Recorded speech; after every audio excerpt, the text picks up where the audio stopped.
ইসলামের ইতিহাসের সর্বশ্রেষ্ঠ মুহূর্ত যখন প্রথমবার আল্লাহর পক্ষ থেকে ওহী নাজিল হয়। আজ আমরা শুনব সেই হৃদয়স্পর্শী ঘটনা যা চিরকাল মুসলিম উম্মার হৃদয়ে জাগ্রত থাকবে। উম্মুল মোমিনিন আয়েশা রাদিয়াল্লাহু থেকে বর্ণিত, তিনি বলেন, আল্লাহর রসুল সাল্লাল্লাহু আলাইহি ওয়াসাল্লামের নিকট সর্বপ্রথম যে ওহী আসে তা ছিল নিদ্রাবস্থায় বাস্তব স্বপ্নরূপে। যে স্বপ্নই তিনি দেখতেন তা একেবারে প্রভাতের আলোর ন্যায় প্রকাশিত হতো। অতঃপর তার নিকট নির্জনতা পছন্দনীয় হয়ে দাঁড়ায় এবং তিনি হেরার গুহায় নির্জনে অবস্থান করতেন। আপন পরিবারের নিকট ফিরে এসে কিছু খাদ্য সামগ্রীর সঙ্গে নিয়ে যাওয়ার পূর্বে এভাবে সেখানে তিনি এক নাগারে বেশ কয়েকদিন ইবাদাতে মগ্ন থাকতেন। অতঃপর খাদিজা রাদিয়াল্লাহু এর নিকট ফিরে এসে আবার একই সময়ের জন্য কিছু খাদ্যদ্রব্য নিয়ে যেতেন। এভাবে হেরা গুহায় অবস্থানকালে তার নিকট ওহী আসল। তার নিকট ফেরেশতা এসে বলল, পাঠ করুন। আল্লাহর রসুল সাল্লাল্লাহু আলাইহি ওয়াসাল্লাম বলেন, আমি বললাম, আমি পড়তে জানি না। তিনি সাল্লাল্লাহু আলাইহি ওয়াসাল্লাম বলেন, অতঃপর সে আমাকে জড়িয়ে ধরে এমনভাবে চাপ দিল যে আমার খুব কষ্ট হল।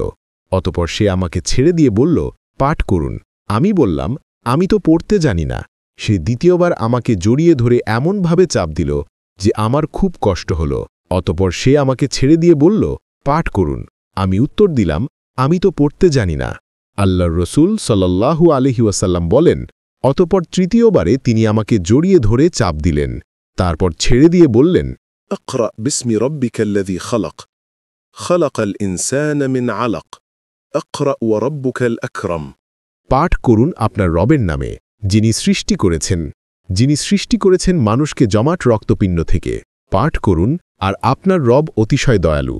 সূরা আলাক 96-1-3।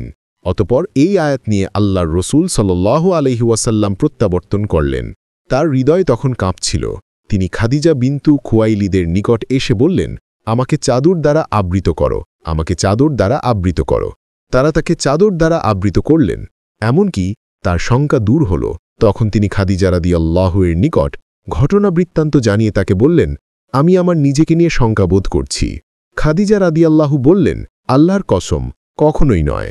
আল্লাহ আপনাকে কখনো লাঞ্ছিত করবেন না। আপনি তো আত্মীয় স্বজনের সঙ্গে সদাচরণ করেন, অসহায় দুস্থদের দায়িত্ব বহন করেন, নিঃস্বকে সহযোগিতা করেন, মেহমানের আপ্যায়ন করেন এবং হক পথের দুর্দশাগ্রস্তকে সাহায্য করেন।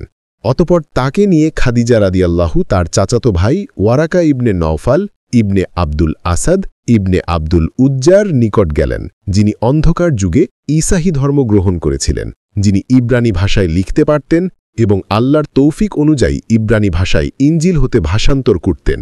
তিনি ছিলেন অতি বৃদ্ধ এবং অন্ধ হয়ে গিয়েছিলেন। খাদিজা রাদিয়াল্লাহু তাকে বললেন, হে চাচাতো ভাই, আপনার ভাতিজার কথা শুনুন। ওয়ারাকা তাকে জিজ্ঞাসা করলেন, ভাতিজা, তুমি কি দেখো? আল্লাহর রসুল সাল্লাল্লাহু আলাইহি ওয়াসাল্লাম যা দেখেছিলেন সবই বর্ণনা করলেন। তখন ওয়ারাকা তাকে বললেন, এটা সেই বার্তাবাহক যাকে আল্লাহ মূসা আলাইহিসসালামের নিকট পাঠিয়েছিলেন। আফসোস, আমি যদি সেই দিন যুবক থাকতাম, আফসোস আমি যদি সেই দিন জীবিত থাকতাম, যেদিন তোমার কম তোমাকে বহিষ্কার করবে। আল্লাহর রসুল সাল্লাল্লাহু আলাইহি ওয়াসাল্লাম বললেন, তারা কি আমাকে বের করে দেবে? তিনি বললেন, হ্যাঁ, তুমি যা নিয়ে এসেছ অনুরূপ কিছু নিয়ে যিনিই এসেছেন তার সঙ্গেই বৈরিতাপূর্ণ আচরণ করা হয়েছিল। সেদিন যদি আমি থাকি তবে তোমাকে জোরালোভাবে সাহায্য করব। এর কিছুদিন পর ওয়ারাকা ইন্তেকাল করেন। এভাবেই ওহীর সূচনা হয়, আর মানবতার জন্য নতুন এক আলোকিত অধ্যায় শুরু হয়। হাদিসের সূত্র: সহিহ বুখারী হাদিস নং 3, সহিহ মুসলিম হাদিস নং 160, সুনান আত-তিরমিজি হাদিস নং 3624। বর্ণনাকারী উম্মুল মুমিনিন আয়েশা রাদিয়াল্লাহু আনহা। প্রিয় দর্শক, এই ঘটনা আমাদের শিক্ষা দেয়, রসুল সাল্লাল্লাহু আলাইহি ওয়াসাল্লাম আল্লাহর নির্বাচিত নবী। তার জীবনের প্রতিটি মুহূর্ত আমাদের জন্য দিক নির্দেশনা। আমরা যেন কুরআন ও সুন্নাহকে আঁকড়ে ধরি এবং জীবনকে আল্লাহর পথে সাজাই।